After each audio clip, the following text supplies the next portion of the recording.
অনেকে এই জায়গাটায় আসেন, নামাজ পড়ার ইচ্ছে থাকে, মনে হয় পড়া উচিত, কিন্তু নিয়মিতভাবে শুরু করা হয় না। এটা শুধু আপনার একার সমস্যা না, অনেকে এই বাস্তবতার মধ্যে রয়েছেন।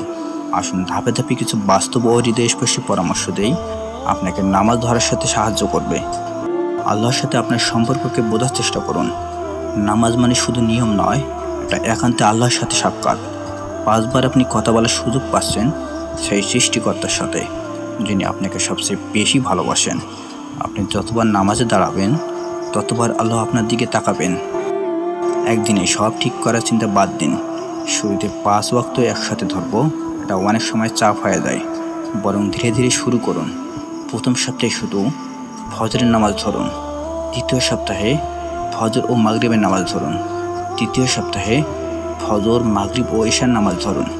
এভাবে বাড়ান। আপনি যতটুকু পারেন, আল্লাহ খুশি হবেন। নামাজ ধরতে না পারার কারণ খুঁজুন। ঘুমের আগে অ্যালার্ম সেট করুন, ফোন দূরে রাখুন। অলসতে একটু শর্ট ভিডিও দেখার বদলে অজু করে দাঁড়িয়ে যান। অনুপ্রেরণার অভাব, ছোট হাদিস পড়ুন, প্রতিদিন নামাজ ফজিলত নিয়ে আল্লাহর কাছে সাহায্য চান, প্রতিদিন একটা দোয়া করুন। হে আল্লাহ, আমাকে নামাজ কায়েম করার তৌফিক দিন। নিজেকে দোষ না দিয়ে ধৈর্য ধরুন। যতবার আপনি পড়ে যেতে পারেন, ততবারই উঠে দাঁড়াতে হবে। শয়তান চাইবে আপনি মনে করেন এতবার চেষ্টা করেও পারছি না, আর নামাজের লাভ কি, এটাকেই ঠেকাতে হবে। আপনি নামাজ ধরার কথা ভাবছেন, এটা আল্লাহর এক বিরাট নিয়ামত। এটা আল্লাহর তরফ থেকে একটা ডাক, যিনি আপনাকে ডেকেছেন। আপনি শুধু 1 পা বাড়ান, আল্লাহ 10 পা এগিয়ে আসবেন। এর থেকে সহজে ভিডিওটি বুঝতে হলে পরে ভিডিওর জন্য কমেন্ট করুন।